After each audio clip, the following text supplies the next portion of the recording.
भौंकने की इजाजत नहीं है। ये कुत्ते की भौंकने की आवाज नहीं है, तो ये जंगल के शेर की दहाड़ है, दहाड़। ये शेर की दहाड़ नहीं है, तो ये जंगल की लोमड़ी की आवाज है।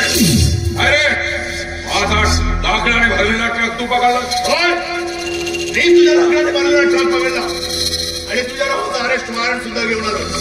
अरेस्ट वॉरंट आणि माझ्या नावाचा, म्हणजे अजूनही तुझ्या डोक्यातून देशहिताचे कार्य केलं नाही वाटतं? ते जाणार नाही. जोपर्यंत माझ्या अंगावर वर्दी आहे ना, तोपर्यंत मी माझ्या देश निश्चयाचं टीचवारी मागे सरकू देणार. बायकोपर्यंत बळी दिल्यानंतरही तुला देशहितच चांगलं वाटू लागलं. तुला काय वाटतं विक्रमण्णा की मी माझ्या बायकोपर्यंत बळी दिल्यानंतर खाजून जाईल? नाही विक्रमण्णा, मी माझ्या स्वार्थासाठी माझ्या कर्तव्याला तुझ्या पायात गुलाम म्हणून ठेवणार नाही. अरे तुझ्यापेक्षा मोठमोठी अफसर येतात, नाक करतात, एवढंच नाही तर माझ्या एक एक शब्दावर मागण्यासारख्या उड्या मारतात. त्याच्या तुलनेत तर तू शून्य रे, शून्य. हा तुझा गैरसमज आहे विक्रमण्णा. आणि जो व्यक्ती आपल्या कर्तव्यासाठी आपल्या बायको मुलांचा बळी देऊ शकतो, तो शून्य कसा असेल? ज्या देशात राहायचं त्या देशाचं अन्न खायचं आणि त्या देशाच्या पोटात खंजीर खुपसायचं. एक दिवस तुला खूप महागात पडणार आहे आणि ते मी माझ्या जिवंतपणे तुला सिद्ध करून दाखवणार आहे. अरे पानी में रहकर मगर मुझसे दुश्मनी अच्छी बात नहीं है. हमसे दोस्ती कर ले, एक साथ नहीं मारा मार कर ले. अपने जुबान को लगाम दे.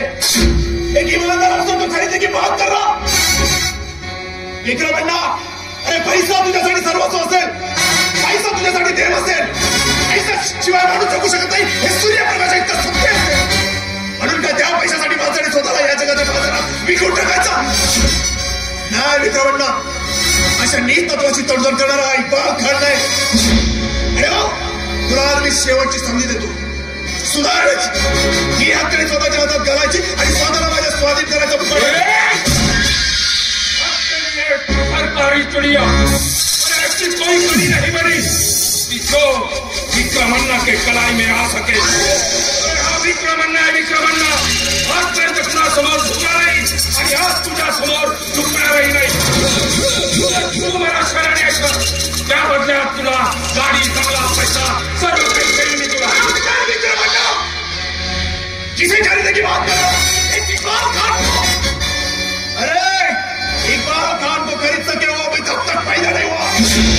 फिर क्या लगा तेरे पास बहुत पैसा है. अरे वो पैसा मुझे कर नहीं सकता और तू भी नहीं कर सकता. ये इकबाल खान, ये बिकाऊ इकबाल खान समझे मुझे. अरे दुनिया का उसूल सीख ले. टिकेगा नहीं इस दुनिया में, तू टिकेगा नहीं. ये तेरी कहावत गलत साबित करूंगा मैं तो बिकूंगा नहीं, अगर टिकूंगा जरूर. मला सुद्धा बघायचीच आहे. घोडा मैदान समोर आहे आणि त्या मैदानात तुझ्यासारखा लंगडा घोडा कशी शर्यत जिंकतोते. मैं भी देखता हूं तू क्या कर सकता है. आज कौन बचा सकता है मेरे हाथ से देखता हूं मैं आज. खान, इकबाल खान कोण आहे तुमच्यापैकी? हा सर मी आहे. मी सीआयडी इन्स्पेक्टर राजन पवार.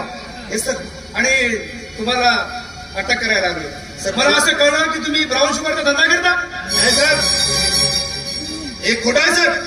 मी असं काही केलं नाही साहेब, प्लीज माझ्यावर विश्वास ठेवा. असं काही केलं नाही. हे बघा, तुमची तक्रार आली, तुमच्या गाडीची चौकशी केली आणि झडती घेतली असता तुमच्या गाडीमध्ये ब्राऊन शुगर सापडलं आणि त्यानुसार मी तुम्हाला अटक करणार आहे. You are under arrest. साहेब, काय चौकशी केली तुम्ही? चौकशी तर करायचं असेल माझ्या डिपार्टमेंटला जाऊन विचारा साहेब. आजपर्यंत हा इकबाल खान इमानदारीने आपली ड्युटी निभावला. आपल्या कर्तव्यात कुसूर केलं नाही. हे काय म्हणतो साहेब? साहेब, खरं सांगायचं तर हे मला फसवण्याचं षडयंत्र आहे. कुणीतरी षडयंत्र प्लीज माझ्यावर विश्वास ठेवा साहेब. तुम्ही ते माहिती नाही मला. मी स्वतः चौकशी केली. तुमच्या गाडीमध्ये जे साहित्य आवडलं त्यात ब्राऊन शुगर होतं आणि तुम्ही गुन्हेगार आहात. साहेब, प्लीज माझ्यावर विश्वास ठेवा साहेब. मी असं काही केलं नाही. प्लीज. इन्स्पेक्टर, हा खोटं बोलतोय. कारण हा माणूस ब्राऊन शुगरच्या बदल्यात माझ्याकडून 2 लाख रुपये साहेब, माझ्यावर विश्वास ठेवा साहेब. साहेब, प्लीज माझ्यावर विश्वास ठेवा.